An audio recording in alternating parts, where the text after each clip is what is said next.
Hi everyone, Nigel Taylor here, and it is book promotion time again. I've been busy writing lately. Now then, this one is called Self-Defense Survival by me, Nigel Taylor, sir. Now then, this book is it's a different kind of thing. It's not going to tell you what kind of moves to do if you're attacked, because that would be impossible. As I explained before, if you attack for real, it's not like a training session where everything's pre-planned. You know what you're going to do, you know how your training partner's coming at you, which is nothing like how an attacker would be coming at you. So there's no way you can say do this, do that, okay?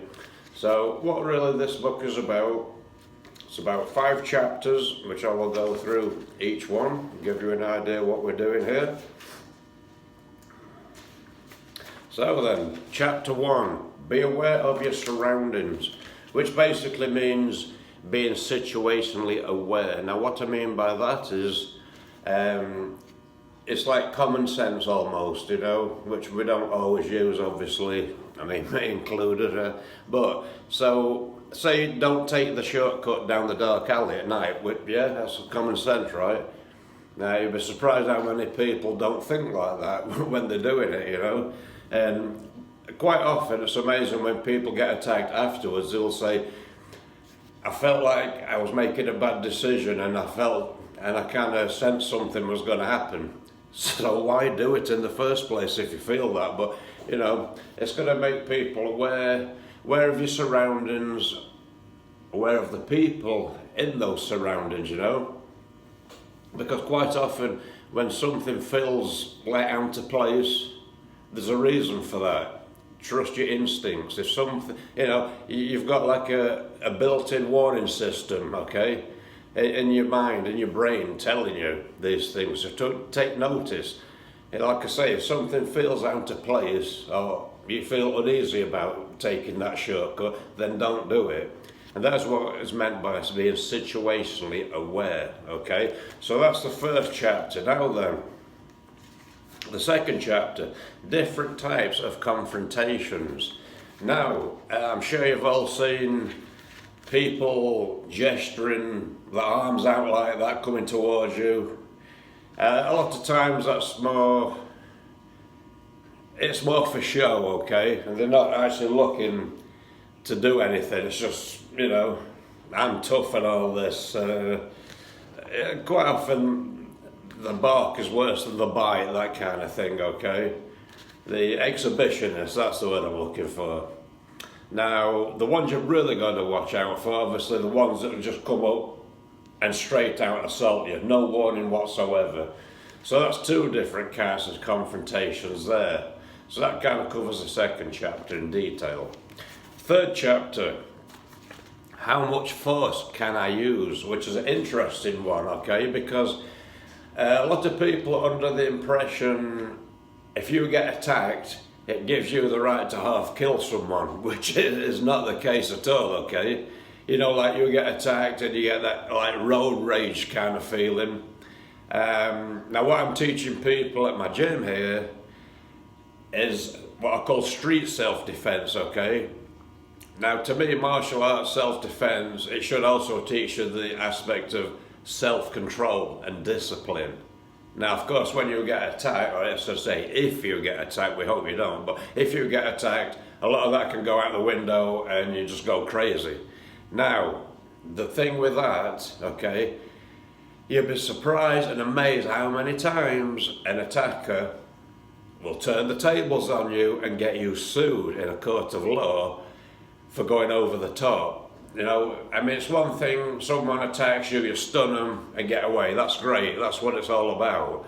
Or you put them in a restraining hold, which is not always that easy to do with someone that's coming at you using a level of violence you've never trained for, basically. So a restraining hold is kind of hard to do, but if you can do it, it's good. But if you knock your attacker down on the ground and then kick them all over the ground, that is way over the top and it's no longer self-defense and you have become the aggressor. And as I say, the attacker who initiated this attack in the first place will happily play the role of victim and get you sued. So the level of force you can use is basically to go with the level of threat as you perceive the attack to be, if you know what I mean. So basically, in a nutshell, don't go over the top, okay, if you get attacked. Just do what you got to do and get out of there, right? Now then, Chapter 4, staying safe without fighting. What I mean by that, occasionally you can talk your way out of a situation, okay? I mean, not always, obviously. Someone hell-bent on getting whatever purse, your wallet, watch, I mean, whatever. If they're coming at you with that level of force, I mean, you probably won't be able to talk your way out of it, but you know, like someone coming up to you, arms out like this, it's more of a show, and your body language can either accelerate the situation or kind of decrease it, you know. So again, it's a tricky one because someone coming at you, you know, it's not something you're going to stand there and think, well, should I do this or should I do that? It's an instinctive thing, you know, you either react or you don't, but just bear in mind your reaction, it can set things either way, so just kind of play it calm, you know, use the self-defense and whatever fighting techniques you know, kind of use that as a last resort. I mean, obviously if someone coming straight at you, then you've got to defend yourself. But if it starts out like a verbal confrontation, quite often you can kind of play it down. So that's what I mean by that. Now then, the final chapter, striking vulnerable areas. Now, when all else has failed and some maniac coming at you, okay, and intending and causing you harm, this is where you've got to really go at them, you know. Punch, chop, I mean, whatever you're going to do. But use vital areas, eyes, ears, nose, neck, throat, solar plexus, groin. All those things are very, very good for disabling someone. I mean, extremely quickly. One bang, you know, and you can disable someone. Even if it's only for a few seconds, that is enough time, those few seconds, to get you out of danger and live to fight another day, my friend, because that is what it is all about, okay? You've got to take care of yourself out there, but in a way that keeps you from getting injured or whatever, because there's some crazy people out there, okay? If they come for you, you better have a plan of action.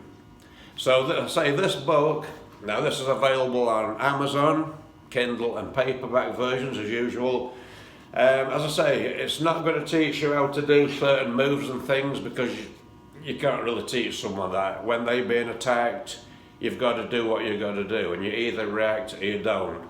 But before that situation even occurs, you can go a long way to staying safe, keeping yourself safe by being situationally aware. And this is what this book, Self-Defense Survival, is all about.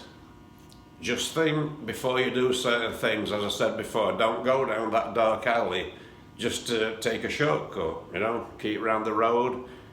There might be lights, a lot safer. It might take you longer, but, you know, you've got to stay safe. And, you know, like walking past a bar or club where drunks might be congregated outside, you know, it's not a good idea because some people are happy drunks and some are not, and we don't want to cross their path because they might be just looking for someone to attack. You never know, do you?